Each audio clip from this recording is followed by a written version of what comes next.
There's a few things happening that make me think that these isolated examples might become less so very soon. And the first of those is the data that's being collected right now is in fact getting bigger.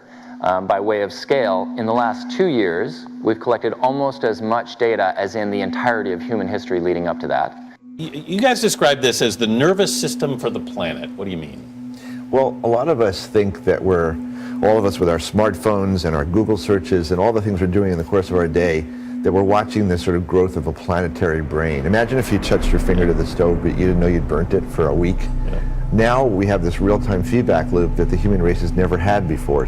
If you're looking at the world of data, you're looking at the world of information. That's almost everything that isn't physical. The industrial world is the physical world, the data world is everything else. And it affects every one of us every day. We're all being predicted. Do you think people understand how much of our lives are being collected? What else do we not know?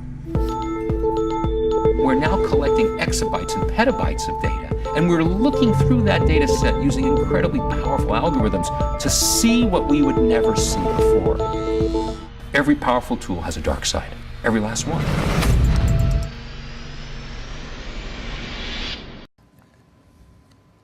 The church in America is going to suffer so terribly. And we laugh now, but they will come after us. They will come after our children. They will close the net around us while we are playing soccer mom and soccer dad, while we are arguing over so many little things and mesmerized by so many trinkets. The net even now is closing around you and your children and your grandchildren, and it does not cause you to fear. You will be isolated from society, as has already happened. Anyone who tries to run for office who actually believes the Bible will be considered a lunatic until finally we are silenced. We will be called things that we're not and persecuted not for being followers of Christ, but for being radical fundamentalists who do not know the true way of Christ, which of course is love and tolerance.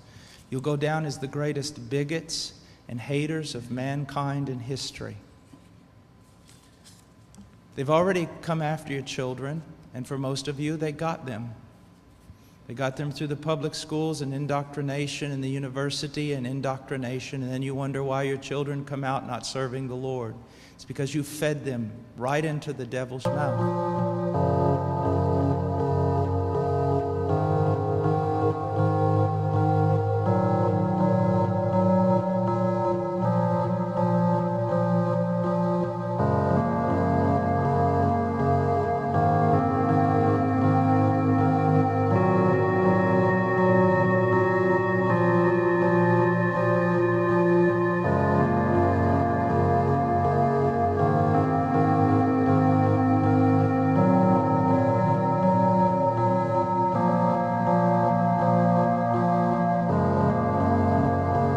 Well, the future of modern warfare is like any other industry. Technology will play a big role.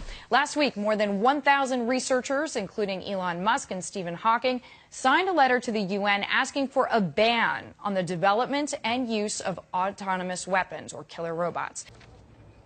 They're sounding the warning bells. Charles, good to see you. We're talking about not decades, but just a few years from now. They're warning that killer robots will be unleashed, artificial intelligence, and their real concern is autonomous warfare.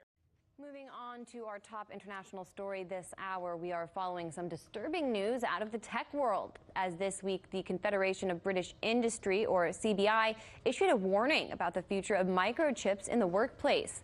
According to The Guardian, a British company has already fitted 150 implants in the UK alone.